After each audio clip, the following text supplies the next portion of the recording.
Schools जो कि मंदिर या मस्जिद की तरह माना जाता है वो अब एक धंधा बन चुका है और इनमें सबसे बड़ा हाथ प्राइवेट स्कूल्स का है। अभी के टाइम में प्राइवेट स्कूल्स बच्चों का फ्यूचर तबाह कर रहे हैं और ये मैं नहीं बोल रहा, आप ये रिपोर्ट देखिए। प्राइवेट स्कूल जो अभी के टाइम में एक स्टैंडर्ड बन चुका है, कोई भी पेरेंट्स अपने बच्चों को प्राइवेट स्कूल में एडमिशन कराता है, ये आपको एक समाज में ऊंचे लेवल में दिखाता है और इसी चीज का फायदा प्राइवेट स्कूल्स उठा रहे हैं। कोई भी पेरेंट्स चाहेगा अपने बच्चों को एक अच्छी शिक्षा प्रदान करना, इसके लिए पेरेंट्स मोटा फीस दे के अपने बच्चों को प्राइवेट स्कूल में एडमिशन कराते हैं और इसी चीज का फायदा उठा के प्राइवेट स्कूल्स अपने जेबें भर रहे हैं। इस पूरे मामले को अच्छे से समझने के लिए हमको शुरू से शुरू करना पड़ेगा।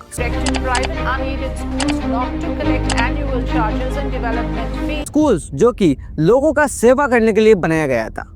अगर आपको एक स्कूल ओपन करना है तो राइट टू एजुकेशन एक्ट 2009 के हिसाब से आपको या तो नॉन प्रॉफिटेबल ट्रस्ट की मदद से एक स्कूल ओपन करना पड़ेगा या नॉन प्रॉफिट सोसाइटी डाल के आपको स्कूल बनाना पड़ेगा। बेसिकली स्कूल जो है वो नॉन प्रॉफिटेबल सिस्टम के अंदर आता है, इसको आप प्राइवेट लिमिटेड कंपनी नहीं बना सकते। ये सब पेपर के हिसाब से सही भी चल रहा है, बट दिक्कत तब है जब स्कूल्स बच्चों को यूज करके ब्लैक मनी को व्हाइट में कन्वर्ट कर रहे हैं, टैक्स चोरी कर रहे हैं, हर साल फीस इंक्रीज कर रहे हैं और बहुत सारे चीजें जो कि इलीगल हो रहा है। As per the government rule private school को अच्छे से चलाने के लिए एक स्ट्रिक्ट रूल बनाया गया, लेकिन रूल्स को कौन ही मानता है। अगर रूल्स मानने लगे तो अपने जेबें कैसे भरेंगे और प्रॉफिट कैसे करेंगे।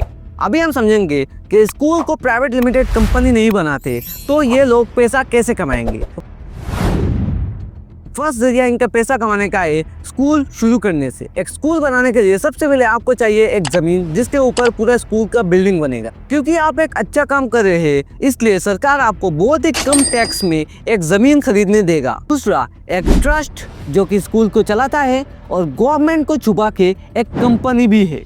अभी गवर्नमेंट को छुपा के क्यों बोला ये आपको आगे पता चलेगा। स्कूल का बिल्डिंग बनाने के बाद आपको चाहिए उसके ऊपर furniture, hardware, software, computer lab और बहुत सारे ऐसे इक्विपमेंट्स जो कि ये सब इक्विपमेंट अलग अलग कंपनी से लेना पड़ेगा। इसलिए ये स्कूल वाले खुद का ही एक कंपनी बना के सरकार को ऐसे दिखाते हैं कि हम इस कंपनी से ये सारे इक्विपमेंट परचेज कर रहे हैं और ये सारे इक्विपमेंट मार्केट से भी हाई प्राइस में लिया जाता है। गवर्नमेंट के नज़र में ये पैसा कंपनी को दिया जा रहा है, लेकिन असलियत में ये पैसा उन्हीं के जेबें भर रहे हैं। ठीक इसी तरह स्कूल का बिल्डिंग बनाने से पहले जो ज़मीन ये खरीदते हैं वो खुद के किसी रिश्तेदार का ज़मीन लीज पे स्कूल के नाम पे लिया जाता है, जो कि हर साल लीज का पैसा इंक्रीज करते रहते हैं और इसी तरह ये गवर्नमेंट को छुपा के अपना प्रॉफिट कर रहे हैं। अभी तो ये पहला सोर्स था, अभी दूसरा सोर्स और बहुत सारे सोर्स ऐसे बाकी है।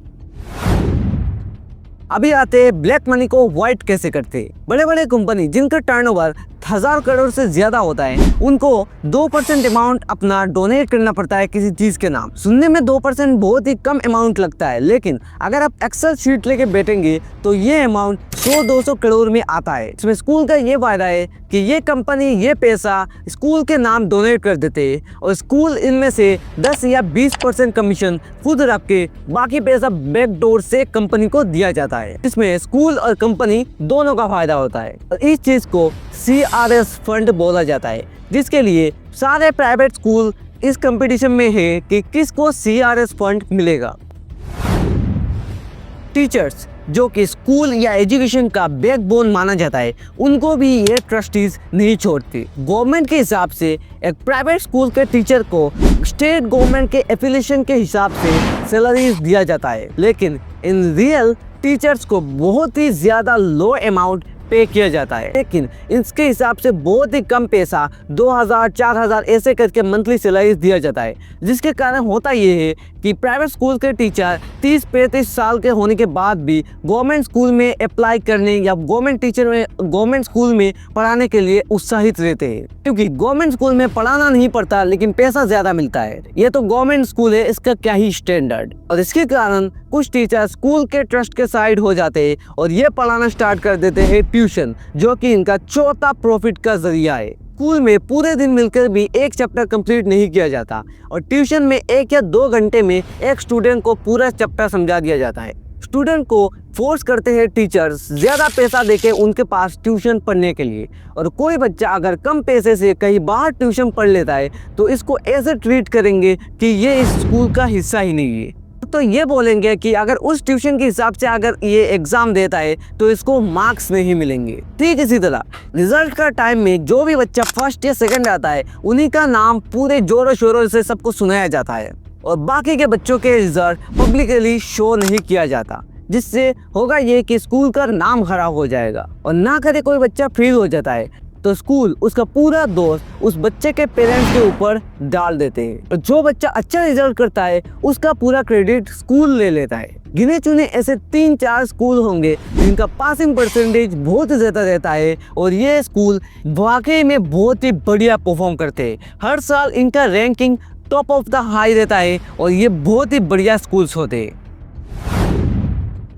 फीस, जो कि पब्लिकली सबको पता है कि स्कूल इससे चलता है। जब कोई स्कूल पहले से ही प्रॉफिट में है तो वो हर साल अपना फीस क्यों इंक्रीज करते हैं। जो टीचर्स पिछले 5 साल से एक ही सैलरी में काम कर रहे हैं, पढ़ा रहे हैं, उनका सैलरी इंक्रीज नहीं किया जाता और उन टीचर्स के नाम पे पेरेंट्स से ज़्यादा फीस लिया जाता है। लाइब्रेरीज, जो कि पिछले 10 साल पुराने बुक्स रखे गए हैं, कोई भी अपडेट नहीं किया जाता, उसके नाम पे हर साल पेरेंट्स से एक मोटा फीस स्कूल्स लेते हैं। और तो फन फैक्ट ये है कि ये बच्चे जो कि स्कूल के लाइब्रेरी में कभी कदम ही नहीं रख पाते और ना ही पढ़ पाते, क्योंकि पूरा दिन क्लास चलता है, छुट्टी होने के बाद लाइब्रेरी भी बंद हो जाता है, वेकेशन वीकेंड में लाइब्रेरी बंद रहता है। तो बच्चे कब पढ़ेंगे लाइब्रेरी में जाके और कब ये फीस का पैसा वसूल होगा। और अगर इनके ऊपर कोई जाके सवाल उठाता है तो ये बोलेंगे कि लाइब्रेरी बंद है तो स्विमिंग पूल है, ऐसा नहीं है तो वैसा है।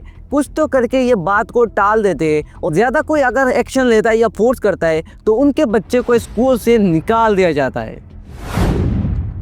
यूनिफॉर्म्स, जो कि स्कूल का स्टैंडर्ड डिफाइन करता है। हर साल यूनिफॉर्म्स में छोटा मोटा चेंजेस करके पेरेंट्स को नया यूनिफॉर्म खरीदने के लिए मजबूर करते हैं और ये सभी यूनिफॉर्म्स स्कूल के अंदर ही आपको खरीदना पड़ेगा या तो स्कूल के बताए हुए दुकान से आपको ये खरीदना पड़ेगा। इससे स्कूल को एक मोटा कमीशन मिलता है। जो चीज़ आपको बाहर 1000 रुपये में मिलेगा वही चीज़ आपको 1500-2000 दे के स्कूल के बताए हुए शॉप से खरीदना पड़ेगा। बुक्स, जो कि आपको किसी भी स्टोर या लाइब्रेरी में मिल जाएगा, वो भी आपको स्कूल के बताए हुए दुकान या स्कूल के अंदर से ही खरीदना पड़ेगा। ये बुक केवल एक ही साल इस्तेमाल किया जा सकता है।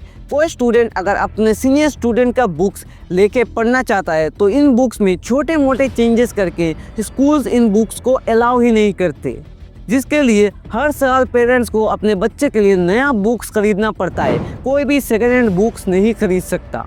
ये सभी चीज़ें पेरेंट्स के ऊपर मैंडेटरी कर दिया जाता है। स्टेट गवर्नमेंट के रूल के हिसाब से हर स्कूल का रेगुलर इंस्पेक्शन होना चाहिए कि वो स्कूल रूल्स फॉलो कर रहा है या नहीं, लेकिन ये कभी पूरा ही नहीं हुआ। 2018 में एक बार ये किया गया था, लेकिन स्टाफ के कम होने के कारण ये कभी पूरा ही नहीं हो पाया। जिन गिने चुने स्कूल का इंस्पेक्शन किया गया उनका रिपोर्ट का कभी पब्लिकली पब्लिश ही नहीं किया गया। Right to education act section 12(1)(c) के तहत कोई भी प्राइवेट स्कूल अपने एरिया के 1 किलोमीटर के अंदर जो भी गरीब बच्चा है, मतलब जिनका पेरेंट्स का एनुअल इनकम 1 लाख से कम है, उनको क्लास 8 तक पढ़ाना पड़ेगा और इनके लिए 20% सीट रिजर्व रखना पड़ेगा।